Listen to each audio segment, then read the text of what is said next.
बहुत समय पहले सुनहरे पत्तों वाले जंगल के बीचों बीच एक अनोखा जंगल था, जिसका नाम था सपनों का वन। यह जंगल जितना सुंदर था, उतना ही रहस्यमय भी। यहाँ पेड़ों की डालियां आपस में बातें करती थीं, नदियां गुनगुनाती थीं और रात को तारे जमीन के करीब आकर झिलमिलाते थे। इसी जंगल में 4 बहुत अच्छे दोस्त रहते थे: गजराज हाथी, वीरू शेर, चुलबुल बंदर और भोला भालू। गजराज बहुत बड़े और ताकतवर थे। वीरू शेर जंगल का रक्षक था। चुलबुल बिना कूदे फांदे रह ही नहीं सकता था। भोला भालू शहद का दीवाना था। एक दिन जंगल के एक हिस्से में जोर की आवाज हुई।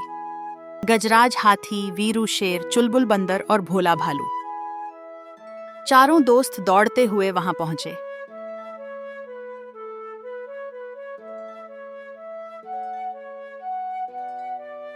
उन्होंने झाड़ियों के पीछे एक चमकता हुआ हवाई जहाज देखा।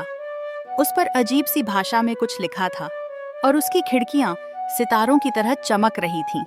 जहाज के अंदर कोई नहीं था और जहाज के रुकते ही दरवाजा खुला और सीढ़ियां बाहर आ गईं। वीरू खुशी से चिल्लाया, जंगल में हवाई जहाज! चुलबुल ने आंखें फाड़कर देखा। यह साधारण जहाज नहीं लगता है इसमें जादू है। आज तक जंगल में किसी ने हवाई जहाज को इतने करीब से नहीं देखा था। गजराज हाथी, वीरू शेर, चुलबुल बंदर और भोला भालू सब हवाई जहाज को भौचक्के होकर देखने लगे। सबने निर्णय लिया, चलो अंदर चलकर देखते हैं। सबने बारी बारी कदम बढ़ाया और हवाई जहाज की सीढ़ियां चढ़ते हुए अंदर चले गए। जहाज के अंदर प्रवेश करते ही जहाज पुनः चालू हो गया और देखते ही देखते आसमान में उड़ते हुए हवा से बातें करने लगा। वीरू, गजराज, भोला और चुलबुल जहाज में पहली बार बैठे थे। वो खूब मस्ती कर रहे थे। वीरू, गजराज, भोला और चुलबुल खूब उत्साहित होकर जहाज के बाहर के दृश्यों का मजा ले रहे थे। तभी जहाज एक ऐसे जगह पर पहुंचा जहां धुंध ही धुंध थी। कुछ भी दिखाई नहीं दे रहा था।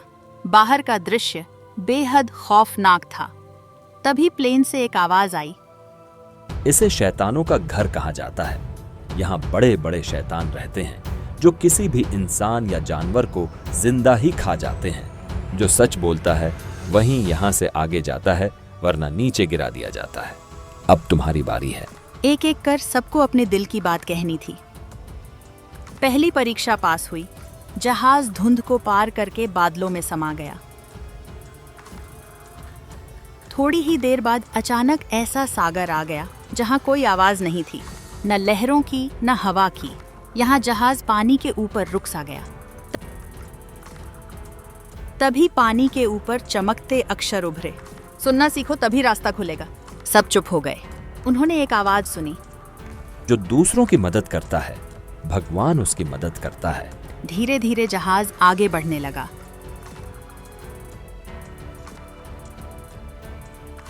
कुछ दूर के बाद प्लेन एक ऐसी जगह पर पहुंचा जहां बादलों में पेड़ उगे थे। ऐसा लग रहा था कि मानो वो कोई जादुई जंगल है और वहां अजीबोगरीब जानवर भी दिख रहे थे। तभी प्लेन से फिर से आवाज आई, ताकत आकार में नहीं, एकता में होती है, और जिसके पास एकता होती है वही यह जंगल पार कर सकता है। सभी ने एक साथ जवाब दिया, हाँ हम एक हैं। प्लेन एक बार फिर से बादलों के बीच के जंगलों को पार करता हुआ बादलों में समा गया।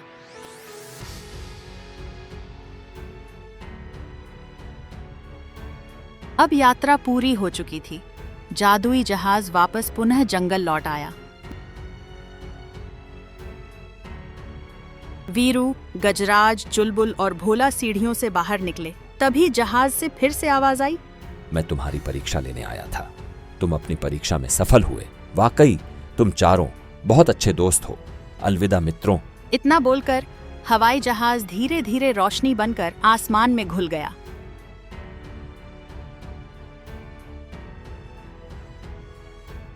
वीरू, गजराज, चुलबुल और भोला फिर से खुशी खुशी जंगल में रहने लगे।